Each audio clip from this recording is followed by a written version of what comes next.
marina.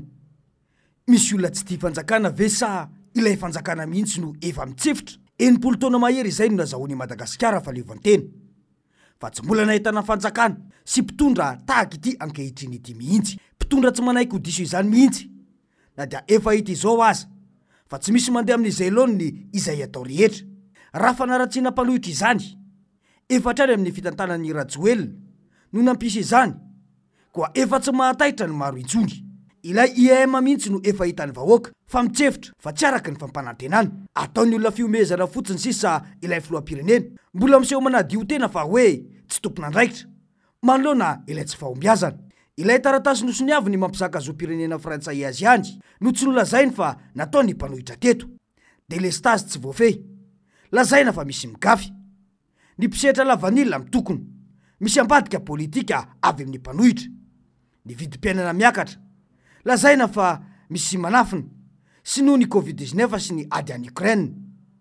Mandeha indray io ny fivoahana lazahadina mialohan'ny fotoana, mbola misy manankorodana ihany. Raha momba io sehatra ny fanabeazana io fotsiny no resaina, dia tsara trany ny mampatsiahy fa efa tamin'ny fanadina mpanjakana ny taona 2024 no nisy tahaka izao. Tsarotsika rehetra tsara angamby ireny. Dia eo izy fa miverina ankehitriny io indray, dia mipetraka ny fanontaniana hoe misy manakorontana ve sa ilay fanjakana sy ny tompon'andraikitra mihitsy no efa mitsefitra? Manina no miverimberina foana ilay olana efa nisy teo aloha. Ny tazana dia ilay gouverne se prévoir mihitsy no tsy ao amin'ny mpitondra io. Ny tazana dia potehina sy ezaina ampadoina ny zanaky ny malagasy miantehatra amin'ny raha-mpampianarana malagasy eto an-toerana. Dia lazaina na ailika any amin'ny fanorenana foana ny olana rehetra, kanefa miseho ho baka plus 24. Ny zanak'izy ireo raha teo mianatra any andafy sy manaraka raha-mpampianarana vahiny daholo. Raha tena manara-penitra araka ny lazainy isaky ny mihetsika io ny fampianarana eto, tsy nampianatra ny zanany any ivelan'izany io filoham-pirenena io, fa isika no lalaoviny amin'ny teny hoe manameloka tanteraka sy ny fialana olana isaky ny mihetsika eto. Matony azy efa nataony any andafy sy nakany zom-pirenena frantsay mihitsy, dia ao ny antony. Efa tamin'ny taona 2014, izany hoe taorian'ny fanonganany ny fitondrana Marc Ravalomanana izay nampianatra ny 5,900 zaza malagasy teto no nandraisany io fanapahan-kevitra io.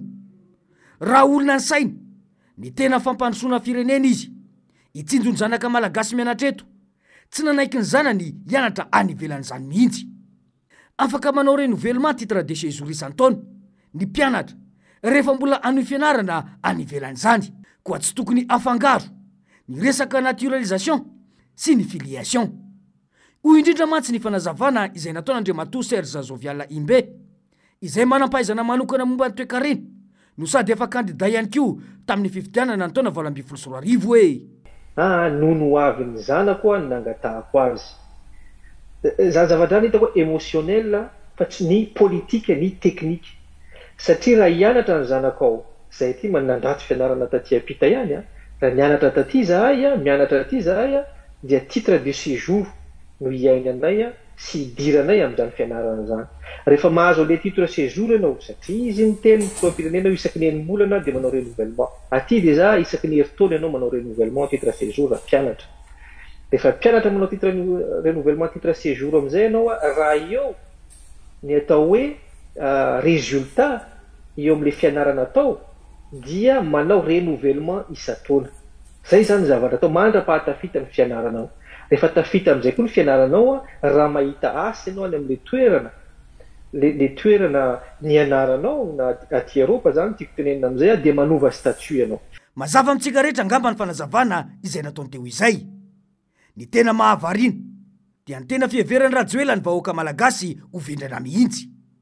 Lazainy mantsy fa misy EPP manara-penitra amboariny eto, misy CEG manara-penitra, misy lycée manara-penitra ary misy université manara-penitra. Koa maninona ny zanany no ampianariny any ivelany? Izao tokoa ny tonga amin'ny fiteny hoe valalana ambo ilay manara-penitra, ka na izy tompony sy nanamboatra aza tsy tia azy. Izao ny zanaky ny malagasy sy mbaina toy izao. Sy mbaina ny tontolon'ny fanabeazana sy ny fampianarana eto Madagasikara satria izy afaka mangataka nationalité vahiny mba andratony zana ny fianarana any ivelany. Fantany tsara fa noho ny fampahantrana izay nataon'io mantsy dia tsy ho afaka ampianajanaka any ivelany mihitsy ny akamarony malagasy. Dia tsy menatra ve ianao Andriamatofilo milaza fa noho ny fitsonjovanao ny zanakao no nangatahanao nationalité frantsay mba andratony izy ireo fianarana any ivelany, kanefa lazainao fa ny fitondranao no atena nahavita sekoly manara-penitra betsaka indrindra eto Madagasikara.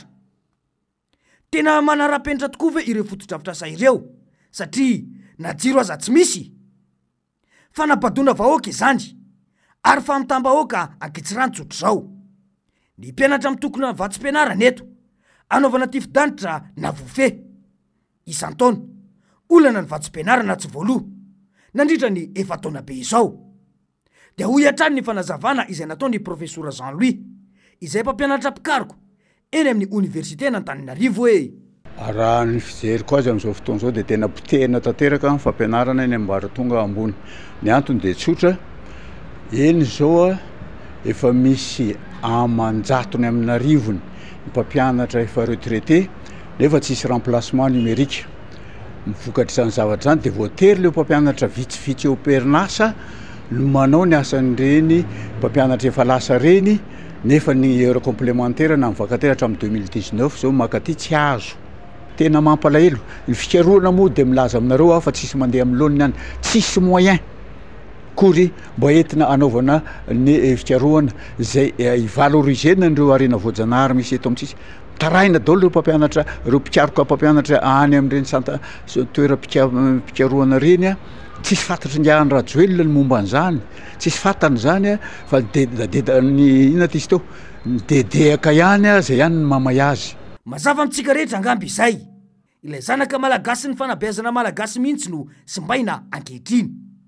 Dia hoy hatrany ny fanazavana hoe fanenareo efa vazaha efa navita baka français nenareo teana mihitsy le fampianarana teana zaza malagasy mampalahelo asa miteraka tsika toko fampianara tsy raha ino. Izany no mahazo ny malagasy ankehitriny.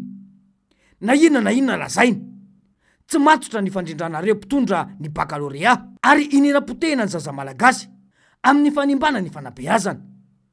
Raha tena filoham-pirenena tompon'andraikitra io avy hatrany dia ny ministry ny fampianarana ambony io no nesoriny tamin'ny toerana saingy ireny arahantsika nahita ireny ilay fanazavana nentiny ilay filoham-pirenena.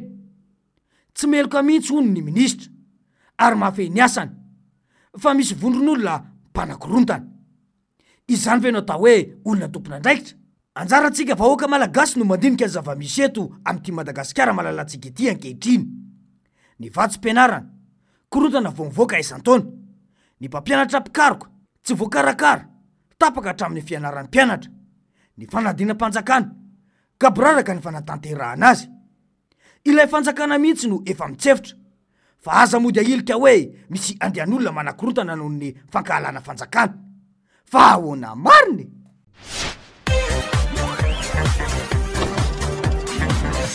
Ahoana mariny?